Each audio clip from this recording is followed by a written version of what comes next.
Hi everyone, this is Sid Sriram. I have an album titled Sidharth, and it's coming out on August 25th. And you're now listening to Trust Me, I Know What I'm Doing. Yeah. My name is Abhay Dandekar, and I share conversations with talented and interesting individuals linked to the global Indian and South Asian community. It's informal and informative, adding insights to our evolving cultural expressions, where each person can proudly say, "Trust me, I know what I'm doing." Hi everyone. On this episode of Trust Me, I Know What I'm Doing, a conversation with vocalist, songwriter, and musician Sid Sriram. Stay tuned.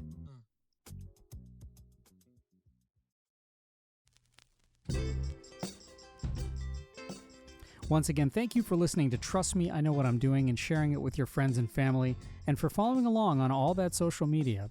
If you're enjoying these episodes, please also take a moment to submit a kind review and rating, as it's very, very much appreciated.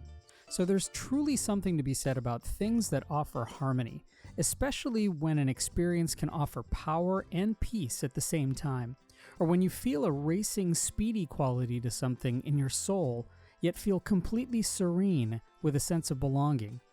For Sid Sriram, there's a quality inherent in the Carnatic music of South India that he describes as universal truth.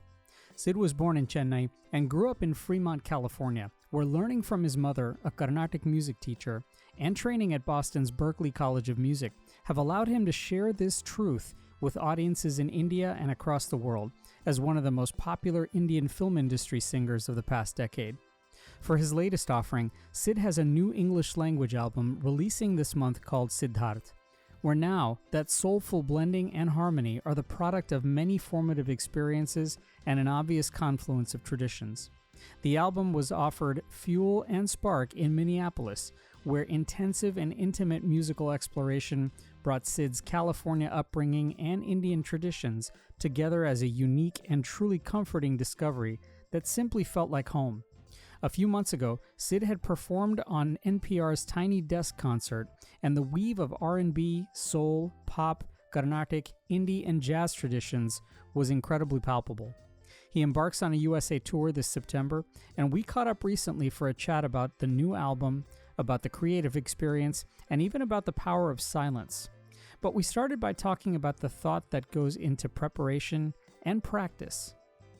When you've started off things like the Tiny Desk concert, or even just like your regular day, and thinking about ignition and preparation and practice, at this point in your journey with art and music, how do you prepare or practice differently today, maybe, compared to when you were first starting out, or for that matter, even when you were a kid?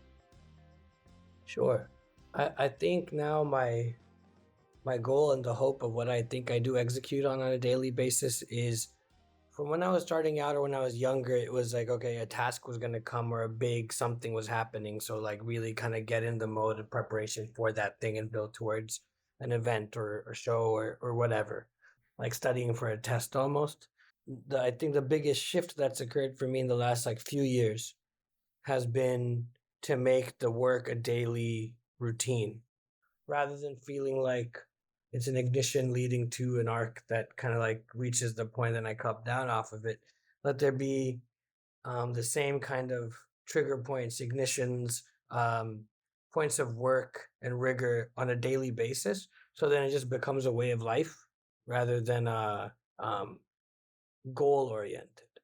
So now I have things that I do daily. The work is it's muscle memory rather than just I need to really kind of prepare for something. I was talking to a classical Indian artist named Kaushiki Chakraborty, and she was sharing that in the past she would prepare for the beginning of a performance. And in some ways now her preparation is more to how she feels at the end. I don't know if that makes sense or not, but for you integrating that sort of preparation and practice, has it changed even and bled into the other aspects of your life where, sort of practice and preparation means something different to you now? Oh, definitely. And yeah, I think for me, the biggest thing is for the longest time, practice, preparation, work was all solely based on my journey with music and artistry. But when this shift happened, when it became more of trying to integrate these things on a daily kind of like micro level, Mm. then it definitely changed the way I approach everything.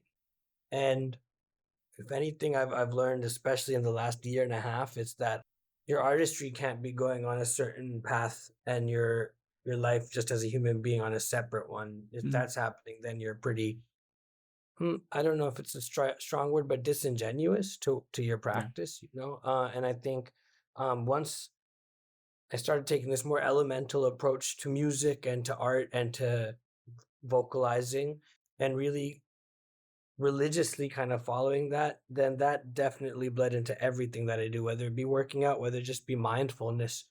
The ultimate pursuit and goal is to be present at all times and not be thinking about the past or the future, but just be very here. And I think that's what the shift in perspective with the pursuit of music, what that gave me was this idea or the seed that presence in every aspect of life is integral to, I don't know, Yeah. yeah, feeling fulfilled and just kind of like living optimally. A lot of people come to that, that sort of surprise or aha moment, or even like that spark that allows them to have a little bit more clairvoyance, right? Because they've been at the precipice of something, that they've actually like been in some turmoil. I mean, was that spark, that change, that shift, was that the result of just a lot of experience, or more, something that said, hey, you know what, I really do need to make this kind of shift because it's critical for my daily practice, my art, my life. Sure. I think like anything that any kind of shift, like you just said, requires some sort of an engine to kind of like for it to become a point of inflection rather than just going on the same trajectory. For me, I think it was probably, as is true with many people, it was the pandemic. My career, 2019, 2020, in the world of Indian film music was kind of at the very peak. I was Yeah. operating at a level that I'd always wanted to. And yeah, I was, doing quite well. And one thing I realized in retrospect, once the pandemic hit, was I was really burnt out. I wasn't taking care of myself, like physically, um, or mentally. I was really running on an empty tank, Mm. and I didn't realize it at the time because the ego was well fed. I was very busy. I was moving constantly, so there wasn't much time for like quiet introspection. And the Mm. pandemic was basically only that. You know what I mean? Yeah. So once the pandemic hit, I was supposed to be going on this world tour in the middle of 2020. Obviously, got canceled. I was in India, and I went back to Fremont, California, where I grew up, to lock down with my parents. Yeah. And yeah, so many mornings started off with just staring at the ceiling with no idea of what to do. I had no idea Right. whether like stage performance was ever going to be a thing anymore. I didn't know what music was going to turn into. So I think that forced stillness, the forced quiet, because I think without something like that happening, I wouldn't have ever kind of taken the time. I would have continued running at the same rate that I was running at before.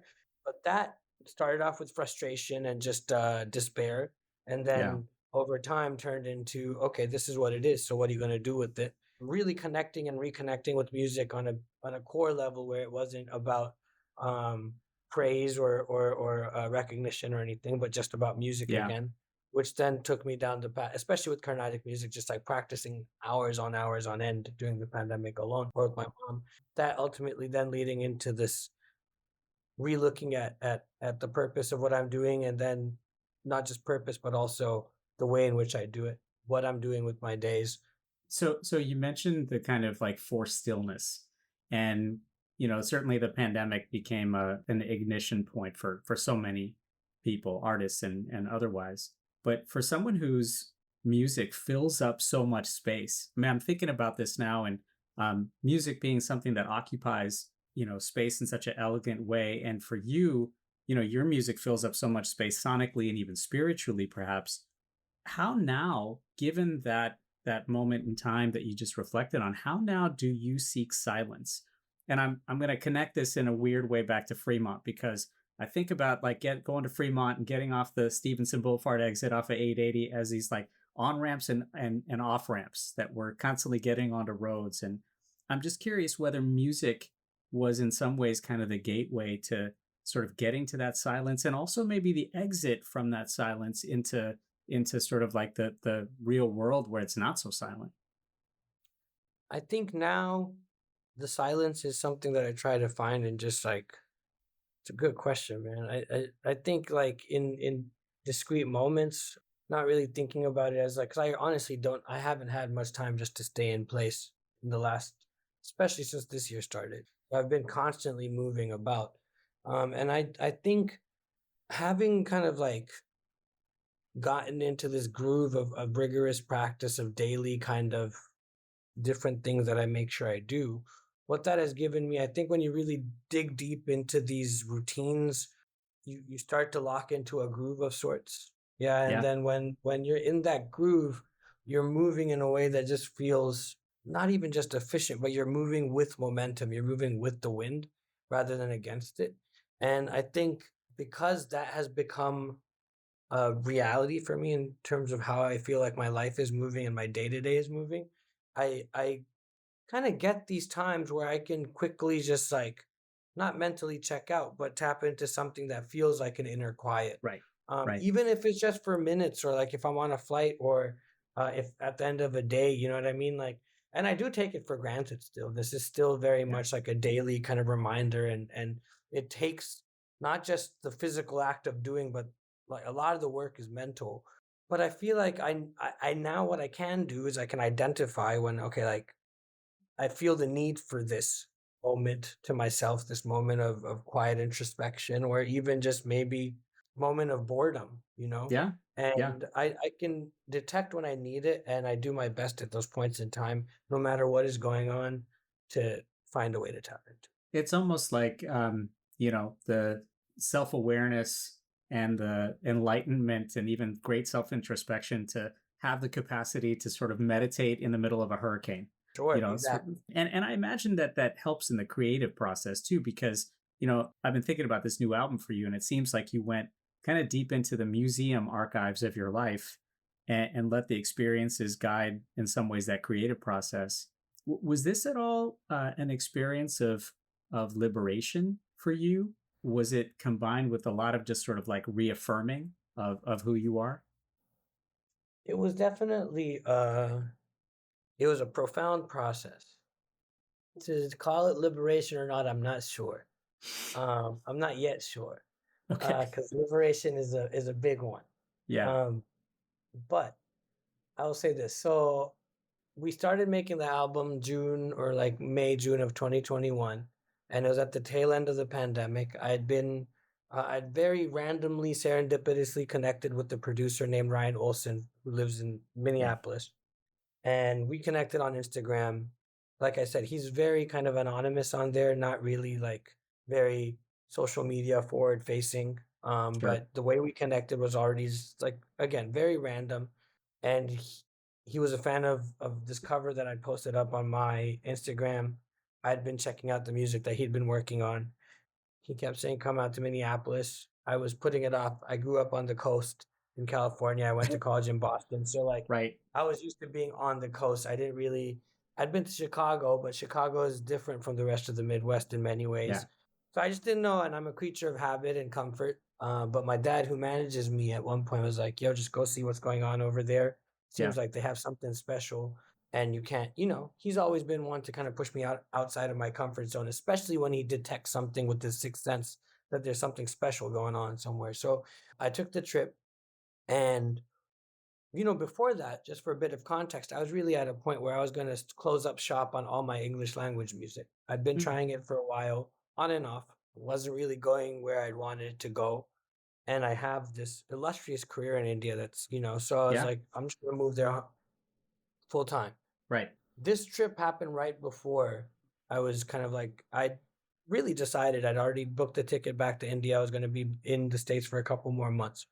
And I went to Minneapolis those 3 days, and those 3 days changed my whole life, where Mm. it was just this huge cascade of serendipity, of grace, of joy. It was me, Ryan, six other people in the room, just creating together without any agenda, without any ego. Everyone was just so excited and happy to be in the room with other people making music again after this pandemic where everyone had been disjointed for so long. Did that Um, feel like home, by the way? Yeah, immediately, actually. Yeah. At first, I was a little, again, I'm by nature just a cautious person when I'm in a new environment. So I wasn't all the way open and whatnot. But by the second day, um, there was a feeling of just like deep warmth and belonging and home. Yeah. Um, and I've only really ever felt that with my parents and my sister. Like we're a close knit group of us four. So that's been my only context of the feeling of home. And very quickly with these guys, it felt that way. And because of that, and because of, divine forces, Mm. we were hit with this creative wave that was, Yeah. you couldn't not submit to it and surrender to it. It hit like that, where I've had moments before where like I've had great ideas for a song or something like that, Yeah. but this was just like, it was a wave. It was as powerful as can be. And for the next 8 months, I just kind of submitted to it. I surrendered to it and I held on. Mm. And because I'd done the work through the pandemic of what we're talking about, of like working day in and day out with no goal in mind, when it came to making this album, and once I realized, I didn't even realize at first that this was the album. I thought this was just like a side project that I was going to make for the first Yeah. like couple of weeks. But every day I'd wake up and treated it almost like a job, where I would just work on a song, excavate from the initial. In those 3 days, we made 30 ideas. And Yeah. from that, we kind of like brought that down to 13, which is the album. But in that process of chiseling through and excavating, it was really that, taking the source material from those Mm. 3 days and then going in and really culling and figuring out what the songs are. When it sounds like that atmosphere allowed you to also like be yourself, B, sort of excavate all those things that you're talking about and accept and embrace that tidal wave, if you will. But it sounds For like you sure. also, it seems like it was a great atmosphere to take risks and almost, Mhm. in some ways kind of explore and journey into a lot of unknown, sounds like. And I mean, it makes me think a little bit about, for you personally, what did you perhaps have to unlearn? I mean, particularly about your art or even about yourself in making this album. The biggest thing I had to unlearn was this desire for control. Mm. I think more than anything else. I think this process was one where I relinquished control in different ways. One, the surrendering to something outside of myself on a daily basis, really channeling. That was one example. The other example is I've never really worked with another creative or producer at this capacity, where it's Yeah. always been me kind of doing everything. Like the music I was making before this, and I'd been working on a whole other album. I wanted to be like Prince. I wanted to play every instrument. I wanted to write everything. I wanted to record everything. And I don't know what the reason behind that was, but once it got into this process, I really, with Ryan, I was like, I had that producer artist relationship where everything was very collaborative, Mm. but I was willing to hand over the reins in a way to someone else. I think those were big things I unlearned. The third thing, probably, I used to write music that was based in pain a lot, Hmm. but there's a lot of joy on this album, Yeah. so like allowing myself to really kind of embrace happiness and celebrate it and express it by way of music. I've always been somewhat vulnerable in my art, but this was an album where I feel like I was able to really articulate what I meant. So before, when you're asking about liberation, I think what I did find in this is an acceptance of identity, the spectrum of it, Yeah. rather than having to just highlight one aspect of myself or one very narrow sliver of my identity. This felt like the first time where I was honestly accepting, embracing, and celebrating the whole spectrum. Was that surprising, by the way? I mean, did you at some point, It was felt it just, new. yeah, It felt new. I don't know if it didn't come as a surprise, because everything in this process honestly felt like breathing air. It felt huh, very, very, very natural.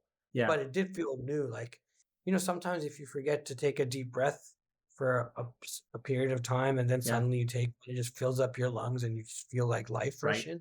yeah, That's kind of what this felt like. It felt new in that way. hmm, yeah. I mean, sort of like a lot of nourishment and the oxygen that you need to sort of like keep things going, and whether it's a creative Definitely. fire or finding good peace and kind of that stillness that we've been talking about. You're listening to Trust Me, I Know What I'm Doing. After a quick break, we'll come back to our conversation with Sid Sriram. Stay tuned. Conversation. It's the antidote to apathy and the catalyst for relationships. I'm Abhay Dandekar, and I share conversations with global Indians and South Asians, so everyone can say, "Trust me, I know what I'm doing." New episodes weekly, wherever you listen to your podcasts.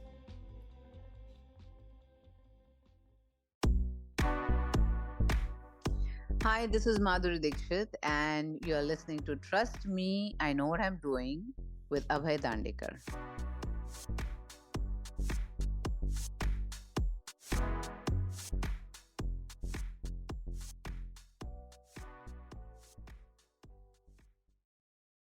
Welcome back to Trust Me, I Know What I'm Doing. Let's now rejoin our conversation with Sid Sriram. I was thinking a little bit about, in general, that you talked about sort of like embracing the identity or like feeling that newness to it. And, your art and voice and creativity have truly made you a fixture in the Indian music cultural framework. And I'm curious, in now reflecting on that success and this new album coming out, how much, for lack of a better way to put it, how much Americanism sort of bleeds into your Indian musical expression, and for that matter, vice versa, right? I mean, yes, there's the fusion, and I personally I hate that word. I mean, I love to think of it of more as a expression that's integrated. But how much of this do you owe to truly being an American kid from Fremont? A lot of it. I think my life has always been like these shifting frameworks. There's obviously like a very profound framework of where you're born that is like a subconscious, like deep thing. And I was born in Mandaveli in Chennai, and we moved to the States in 91. And I can only imagine that very little, but that initial core time spent there instilled a certain sense of identity that will live with me forever. But growing up in Fremont, and I was there since I was a year old, went to all public school through high school over there. That forms and informs a lot of who I am, whether it be the music I listen to, whether it be the way I speak, or just like very, very subtle things like body language. And that's not just an American thing. For me, that's like a Bay Area American thing. Like the Bay Area is like something that's very close to me, and I love that part of California deeply. And I think it's and growing up in the suburbs, there's like there's different things that come with growing up in the suburbs, a certain quietness, a certain peace, a certain safety, also a certain melancholy. You know what I mean? Like these are all things. So I went to college in Boston and Berkeley, and again, another set of formative years, early college, of being in that city, being amidst an ecosystem of creatives and musicians. And then from 2016 onwards, I started spending like a kind of majority of my time in Chennai again. So that was where I really grew my roots there again. This album, the way I kind of explain it to people, it's like the Minneapolis winter, or just like that texture meets Northern California suburbs meets the vibrance of Chennai. It's kind of like and it all came together very organically. It wasn't like we set off wanting to do this thing. It just happened. So with that said, my Americanness is one of the most core elements of this album. Just by virtue of the fact that it's all in English, or 90%, 95% of it is in English, but also the spirit of it. There's a very, and I think you also asked how much of that has informed my Indian music. Again, I think I am someone born in India, raised in America in the Bay. That aspect of my identity lives in everything that I do, specifically with regards to what I've done in India. In Carnatic music, I won't say that necessarily comes out in any aspect of the aesthetic of the form, because very traditional in terms of the musical output. Like I stay true to the aesthetic form of Carnatic music. The way I present those concerts is very much in the space, in the boundaries, aesthetic boundaries and parameters of what Carnatic music is. But I will say that the fact that I'm a mixture of all these different influences, both just in terms of life and art and music, that has instilled in me something I've really especially embraced in the last few years, a certain sense of freedom when it comes to any music form I approach, where my goal is to be able to find and express my own unique voice in whatever space I'm in. So Carnatic music, that freedom definitely, I think I've really found, and I'm articulating, expressing my perspective in the music within the bounds of the music, but still making sure that who I am is really ringing true. And that is the case with all my favorite Carnatic musicians of the yesteryear. They were very much Yeah. themselves while still, Being living true to the with the tradition. music. Yeah, being very, and just the tradition and the complexity of the form and all of its Yeah. dimension, allowing it to really shine through their vision of it. For the film stuff, I think the biggest thing that I've done, one, my first song being Adiye, and that literally being this blues soul Mm, song that mixed with like Tamil fisherman folk that only A. Rahman could have dreamt up.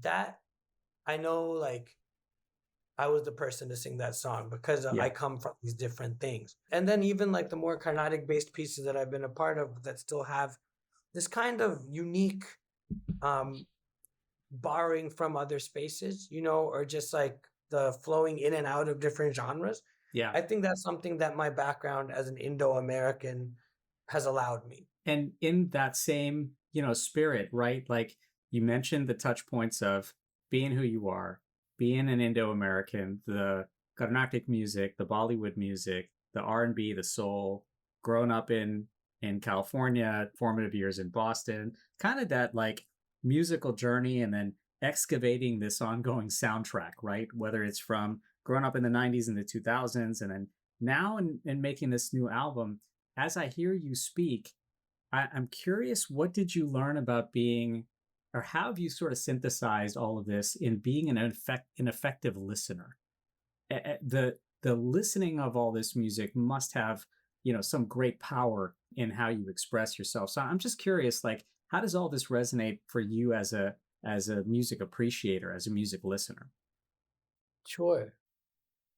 I've always been this way, and it's only kind of become more robust over the years, but trying to just like find new music to listen to Mm, and not judging it immediately. I think like that's been because like my ear obviously naturally tends towards certain forms of music, certain sounds, certain genres.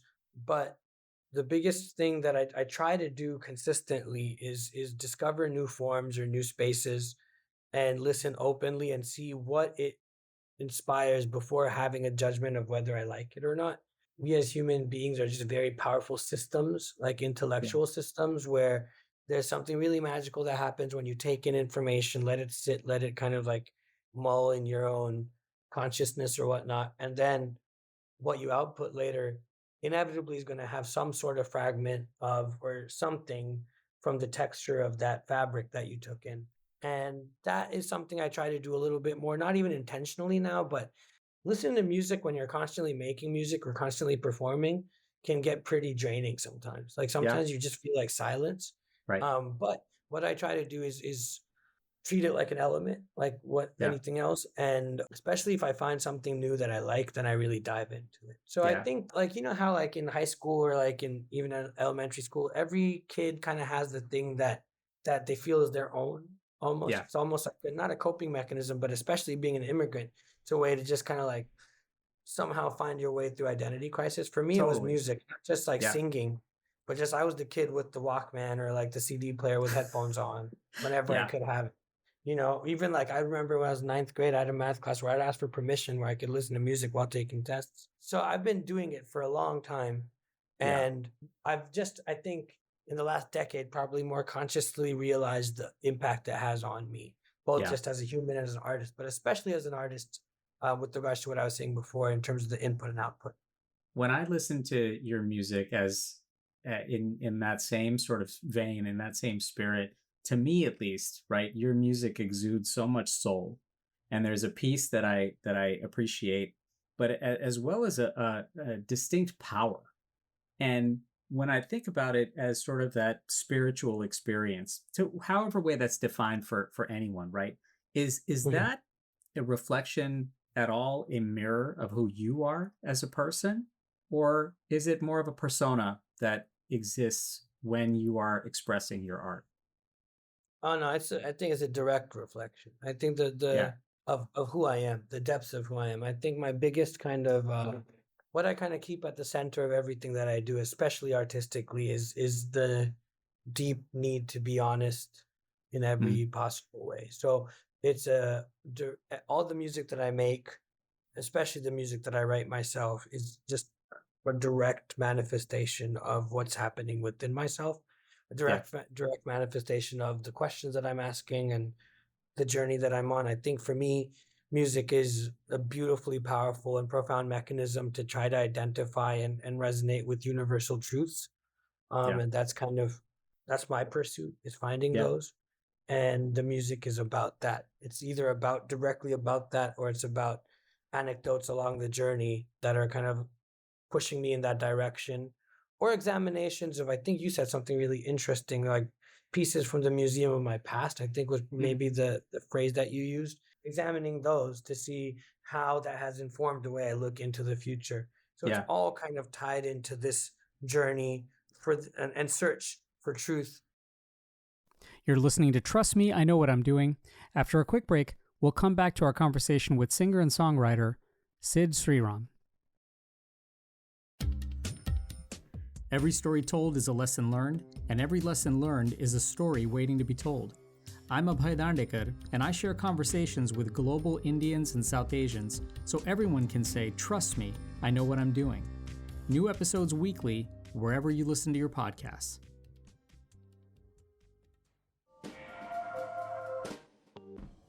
Hi, my name is Richa Morjani, and you're listening to Trust Me, I Know What I'm Doing with Abhay Dandekar.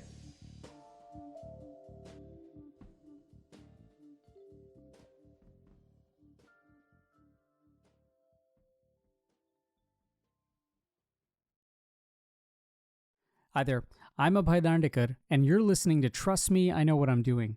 Let's rejoin our conversation now with singer and songwriter Sid Sriram. For something that's just so, like when I'm hearing you say that, it's something that's so personal, and it's such a deeply and in some ways kind of profoundly private sort of thinking, right? And yet the music business in 2023 is anything but private, and it's anything but solely dictated by your own vantage point. There's so many stakeholders involved. There's audience people like me, or fans or listeners and whatnot. So how do you grapple with that part of it, in the sense of, like, how do you measure success as a musician in 2023? I'm still figuring it out every day. Right. Honestly, like it's like this last year has been a period of transformation and a shift for me. The last decade of my career has had me in one space, and I'm still continuing that. I'm still very much a part of the film music industry in India, but this has been a point of transition. So I think I'm figuring out and I enjoyed and was blessed with success in various ways in this last decade. It's been a great thing for me, both in terms of appreciating and enjoying the success, but also many lessons learned, lessons that are really kind of faring me well as I'm going into this new phase of what I'm doing. But I think, look, everyone wants to be making a lot of money, doing what they're doing. Everyone wants to, especially if you're in like this forward-facing industry where you have influence. Those are things that they're important in a certain way. But for me, I think the measure of success has been, and at first it was more conceptual and abstract before we started releasing the album, but is having these, making this music for me has been like a lot of digging in, healing, just a lot of just like deconstruction and then construction in a way that has allowed me to improve and evolve as a human being. So in that way, success was already achieved when we made this record. Like I made something for the first time that felt like a deeply, deeply honest expression of all that is me. Right. And in the process, I made a new family of people, people that I'll probably, will be family for a long time. Yeah. And we made something that's based in love and joy, so in that level, this is the first time that I made music where I'm not, and I haven't been, and I'm not seeking any validation from it. I know what we made, and I can stand on it with the utmost just like pride and joy and all that. So I think that checks off a huge box. Now, the other big thing that was more of an abstraction and conceptual thing before was having this music allow other people to heal as well.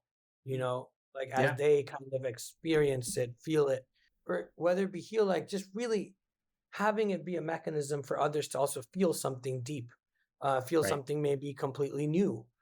And you think about those things while you're making the music, because the people that you're making it with feel that way. Some, we'd have people come by the studio, different friends, and like they'd feel that way, and you're like, okay, Mm. there's something right about this. And my biggest barometer for every song that I write, especially on this album while we were making it, was if at some point it made me cry while we were Yeah. making it, then it's like, okay, we got the thing. We can, Right. now we just have to do everything to communicate that thing, but we got the thing.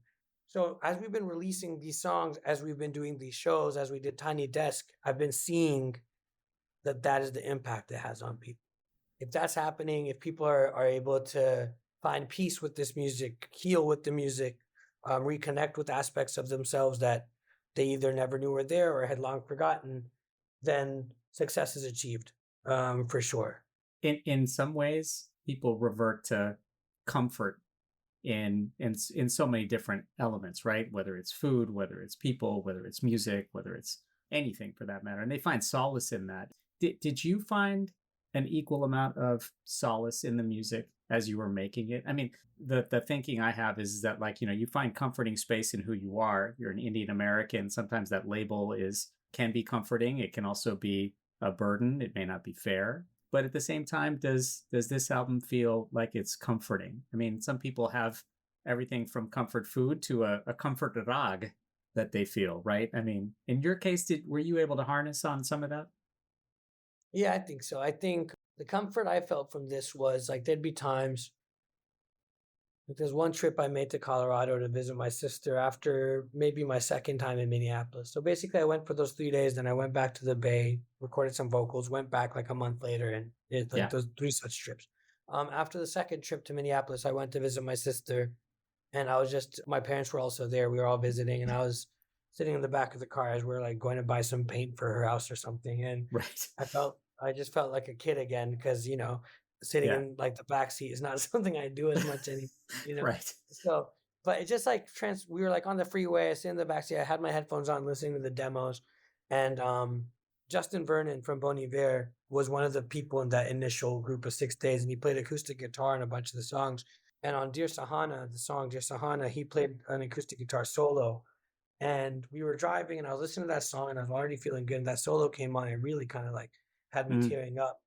And so the comfort I think I felt was, I don't know, man. I think for so much of my life, music was something that I expressed in music a majority of the time, or a lot of the time, with a chip on my shoulder. Like, Yeah. I know I'm this good. Like, people have to know I'm this good, having to prove something. And that moment when I heard that bit of that song, or like various other moments in the process of making the album, it kind of just gave me permission to not have to like do that, have to like Yeah.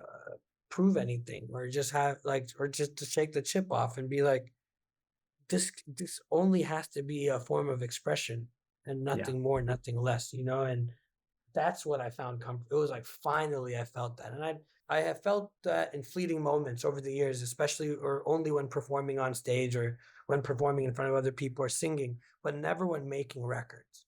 Yeah. This was the first time where we made a record, and I felt that at various points. And again, I had a show at the Roxy last week, and I ended it with this Tamil prayer, which was not part of the set list. We did a encore, and then I just sang that, just only voice, nothing else. But right before that, there's a lot of South Asian people, whether it be Indian, Pakistani, Sri Lankan, just like a lot of them younger. And what I was talking about is like, specifically for me, I found the permission to not have to adhere to anything. And sometimes those things are very subtle. Like what I'm talking about, this need to have to prove something is not like something everyone is telling us every day. But as a community that has not been represented, there is this inbuilt thing like if we don't prove something, we're not going to get seen. And it's a realization that was subconscious through the process to make this album, but it really only dawned on me like intellectually when I was on stage speaking before I sang that last piece, where I told everyone what I realized, that we have the permission to do whatever we want, right? Yep. And that can be make whatever music we need to make, whatever it is. There's no box that we have to exist within. And speaking to myself now, there's nothing we have to live up to. The responsibility is to create. And this is a very long-winded answer to the question of that's what I found my solace and comfort in those points in time where I was like, I'm making a thing. It feels so deeply honest. Yeah. And that it felt like just like a warm embrace of self. Well, I love it. I mean, it's very palpable, obviously, for listening to you now, but definitely for the people in that audience. I'm sure it is more palpable and going to be very palpable for those listening to the album. I'm going to borrow a line from The Hard Way, but what are you seeing beyond your own sunsets now?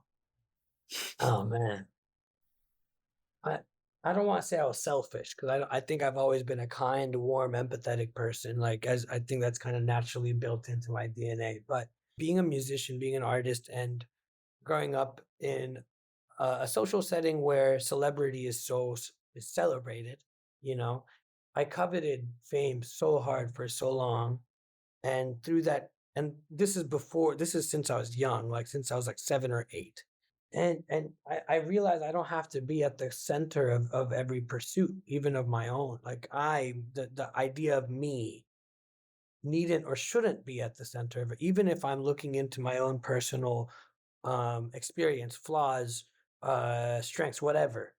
I think the intention should be something that is greater than self, right? And that I think that is what is beyond my sunsets. That song specifically is about really expressing love to those closest to you, and not just taking that expression for granted, really letting them know, really celebrating that with them, whether that be my family, whether that be close friends, whatever. And I think I was able to write that song I was only able to write that song specifically because I'd spent a year and change with my parents, seeing no one else but their two faces every day during the pandemic, and that that played such a big role in shifting me out of this idea that music has to be an ego-centric process. For anybody who might be perhaps listening to your music and discovering your music and your art for the first time, and they're brand new audience members, how do you hope they feel after listening to your music? I think open and vulnerable.